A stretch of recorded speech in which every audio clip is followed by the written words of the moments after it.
Halo teman-teman, balik lagi dengan saya di Crypto In. Selamat pagi teman-teman semuanya.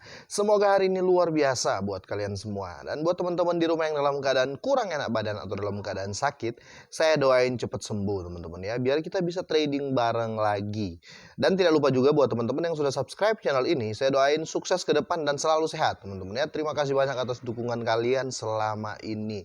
Oke, kali ini saya akan bahas teman-teman ya, berita hangat yang membuat pasar atau market dari cryptocurrency semua ya, nggak ada yang jago kali ini. Saya akan bahas penyebab salah satu faktor lah ya, bisa dibilang salah satu faktor yang menjadikan pasar crash teman-teman ya. Ini analisa saya dan menurut saya ini 90% ya sesuai dengan apa yang dikatakan media luar pun teman-teman. Karena berita ini saya akan ambil dari BSC News teman-teman. Ini beritanya akurat. Oke, jadi buat teman-teman semua nggak usah panik dengan kejadian seperti ini, nggak usah panik ya. Ya mungkin beberapa persen orang akan panik karena bisa garis bawahi mungkin pemain baru ya. Untuk para holder dan pemain lama dan mental investor merasa ini biasa-biasa saja menurut saya. Oke, kita langsung gas teman-teman. Oke, kalau kita lihat di sini di market saya teman-teman, ini koin favorit saya, kalau mau nangis bisa nangis ya teman-teman ya. Waduh, hancur semuanya, tapi it's okay teman-teman ya, santai, kita santai ya, santai. Ini kalau saya santai sih teman-teman, walaupun ada ganas-ganasnya sedikit ya, tetap santai karena kita berpikir long term, jangan terpaku pada harga hari ini. Kalau naik ketawa-ketawa gitu ya, kalau merah gini wow, langsung jadi fooder ya. Tapi saya rasa subscriber saya nggak seperti itu ya. Saya rasa yang nonton ini juga nggak seperti itu ya, nggak langsung ketika market merah seperti ini langsung pembawa food jelek tentang koin-koin, entah Shiba, Saitama dan lain-lain. Oke, langsung saja kita baca penyebabnya teman-teman ya. Oke, dilansir dari BSC News atau Binance Smart Chain News teman-teman. Ini berita akurat teman-teman. Ini berita akurat. Kita translate dulu. Oke, Kazakhstan mengalami pemadaman internet yang menyebabkan penurunan harga Bitcoin. Apakah pasar telah mencapai titik terendah atau lebih buruk lagi yang akan datang ya? Mungkin teman-teman berpikir apa hubungannya mati lampu sama kripto? Itu mungkin pemain baru, tapi pemain lama pasti tahu ya. Setiap terjadi konflik, setiap terjadi sesuatu yang wow di luar sana ya, di luar Indonesia, biasanya akan terjadi crash pada cryptocurrency teman-teman ya, karena satu ada panic attack ya, atau orang pada panik ya. Saya sudah jelasin juga di video sebelumnya. Sekarang saya akan langsung baca beritanya biar kita bisa simak bareng-bareng teman-teman ya. Jadi buat teman-teman semua yang lihat market seperti ini, nggak usah khawatir teman-teman ya. Menurut saya nggak usah khawatir selama koin yang Anda pegang itu fundamentalnya kuat atau fundamentalnya bagus. Oke, dan fundamental bagus sudah saya sering kasih tahu ya, cara memilih koin dengan fundamental yang bagus. Oke, langsung saja. Pertemuan faktor-faktor yang membuat pasar kripto jatuh. Beberapa faktor yang menyebabkan aksi jual besar-besaran, yes ya, ini terjadi aksi jual besar-besaran aset kripto karena sentimen publik turun ke titik rendah baru teman-teman ya. Bitcoin saja ya Bitcoin kehilangan dasar. Oke, pasar kripto turun tajam pada hari Kamis setelah dokumen pertemuan Federal Reserve Amerika Serikat Fed Desember dirilis. Nah, itu salah satu faktor juga. Penyebab ketakutan yang meluas di semua pasar ekuiditas, Nasdaq dan indeks S&P 500 jatuh di tengah kekhawatiran pengetatan kebijakan moneter dari The Fed, teman-teman ya. Kita akan baca berita penting. Oke, berita ini semakin diperparah oleh pemadaman internet selama 36 jam di Kazakhstan, negara terbesar kedua untuk penambang Bitcoin, teman-teman ya. Pertemuan dua berita utama ini menyebabkan panic selling, betul teman-teman, atau panic attack. Panic attack itu gini, serangan panik lah ya. Ketika panik jual teman-teman ya, wow jual. Dan ini ada beritanya juga disematkan di sini teman-teman ya. Teman-teman bisa baca dan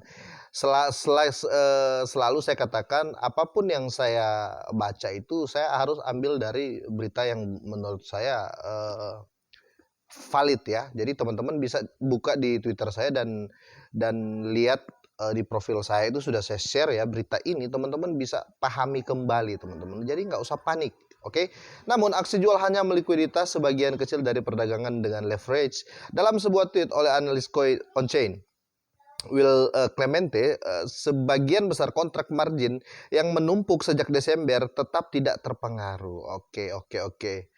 Nah, oke, ini untuk prospek jangka menengah Bitcoin. Penurunan ini telah berhasil mengguncang sebagian besar pengecer, teman-teman. Jadi pengecer itu bisa dibilang ya kecil-kecil lah, pasar-pasar kecil. Sentimen pasar sekarang berada pada ketakutan yang ekstrim dan level ini baru terlihat pada pertengahan tahun lalu. Jika sejarah merupakan indikator setiap kali pasar memasuki ketakutan yang ekstrim, pasar akan rebound, teman-teman ya, akan rebound. Ini juga merupakan indikator pasar yang akhirnya turun. Jadi kalau pasar lagi rebound gini teman-teman ya, kita bisa lihat candlestick seperti ini, seharusnya kita main scalper. Seharusnya diuntungkan orang-orang yang scalper di jangka mingguan. Oke, menurut saya seperti itu. Kalau kita lihat dari analisa ini. Oke, media sosial mungkin merupakan salah satu barometer sentimen pasar terbaik. Banyak pengecer terguncang keluar dari pasar dan percaya bahwa siklus banteng telah berakhir. Mereka ya pengecer lah ya. Kayak kita lah teman-teman ya, yang kecil-kecil ini ya banyak yang berpikir ya bullish itu sudah berakhir ya atau tren naik itu sudah selesai. Itu menurut para pemain kecil teman-teman. Tapi para investor ini akan menjadi hal yang bagus untuk masuk lagi, oke? Pada awal November, ketika Bitcoin mencapai titik tertinggi sepanjang masa, sentimen pasar berada pada ketamakan yang ekstrim ya. Jadi orang itu wow, ngeri lah, besar-besaran lah, bisa dibilang gitu, tamak lah ya. Dan banyak pengecer percaya bahwa Bitcoin akan menembus batas harga 100.000 dolar ya. Saya sih percaya, tapi belum dalam kuartal pertama teman-teman. Saya yakin di tahun ini Bitcoin bakal ke 100K, ke 100.000 dolar teman-teman ya. Oke, sekarang saya akan baca yang poin penting teman-teman ya. Mengatur waktu pasar. Hampir tidak mungkin untuk mengatur waktu pasar. Banyak prediksi berdasarkan siklus sebelumnya telah gagal. Betul teman-teman ya. Karena selalu saya tekankan tidak ada prediksi yang selalu akurat. Ada orang prediksi Bitcoin dan altcoin lainnya akan crash ya. Tiba-tiba besoknya naik. Ada yang juga prediksi, oh besok akan naik. Tiba-tiba ini dampara ya teman-teman. Jadi itu kenapa selalu saya katakan ke kalian, harus pakai skema 50-50. Jadi ketika kalian punya 1 juta, jangan langsung dibom 1 juta. Dibom judul 500.000 ya. Ketika takutnya dia dia turun lagi biar kita bisa serok lagi gitu loh teman-teman. Jadi ketika dia naik kita bisa profit double, oke? Atau double profit. Oke, kita lanjut ke berita selanjutnya teman-teman. Dan di berita dari NetBlocks ini teman-teman, dia sudah menjelaskan secara runcing ya, secara spesifik. Sekarang Jumat pagi di Kazakhstan, di mana internet telah dimatikan selama sekitar 36 jam atau 3 hari, berapa hari ya? 1 hari setengah ya. Membahayakan keselamatan publik dan membuat teman-teman dan keluarga terputus. Tingkat konektivitas terus datar di hanya 5% dari tingkat biasa. Jadi teman-teman bisa lihat ya, ini berita spesifiknya. Jadi kita juga jangan cuma berpatok kepada berita-berita, oh nanti akan listing ini, nanti akan ini. Kita harus berpikir secara politik teman-teman ya, secara politik. Karena apa? Kripto itu politik teman-teman ya.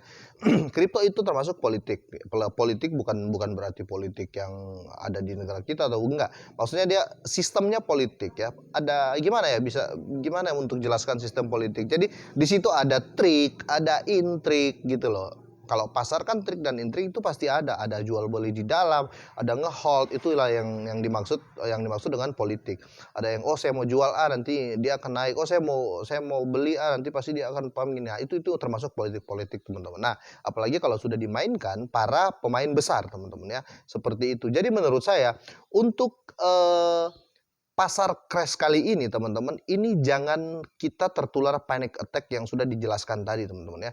Karena kalau kita ya saya rasa orang Indonesia sudah banyak yang kena juga. Kena dalam arti gini, ketika dengar berita itu langsung tiba-tiba terjadi penjualan besar. Oh nanti akan apa nih gini. Akhirnya anjlok harga semua. Tapi teman-teman ya, apapun berita yang kita baca, apapun analisa dari orang-orang dari dunia mana ya, analisanya tetap kita dior teman-teman ya. Bisa jadi juga berita itu menjadi FOMO atau menjadi food ya teman-teman. Karena kita nggak tahu tujuan negara A, negara B, negara C itu seperti apa. Apalagi sekarang China ya, saya bahas China ini, dia mulai bisa dibilang apa ya, menekan pengguna kripto, teman-teman ya. Otomatis mulai goyang, tapi saya rasa akan terjadi, bisa dibilang ini teman-teman ya, recover ya, akan terjadi recover untuk skala besar teman-teman. Mungkin pertengahan tahun ya, tapi untuk ke 100.000 dolarnya Bitcoin ini ya mungkin saja akan terjadi, 80% bisa terjadi. Karena apa? Investor semakin banyak sekarang, orang kaya semakin banyak sekarang, dan ya otomatis itu akan semua berimbas pada altcoin menurut saya. Oke, kira-kira analisa saya seperti itu teman-teman, dan berita ini fakta teman-teman ya. Berita ini fakta, saya sudah coba carikan berita yang betul-betul valid ya. Jadi bisa membuat kita gini loh, bisa membuat kita tidak berpikir eh kolot gitu ya teman-teman ya. Banyak kan orang yang berpikir, aduh kenapa gini gini gini gini, ah jual ah gini gini, oh mending pindah mainin. Akhirnya apa? Ketiba pasar membaik, ketika pasar hijau lagi, orang-orang ini kasihan. Sudah kehilangan uang banyak, sudah nyangkut sana sini, sudah cut loss. Nah, ini yang bahaya. Jangan sampai kita tertular panic attack inilah ya. Ketika pasar seperti ini kita tetap stabil, teman-teman ya.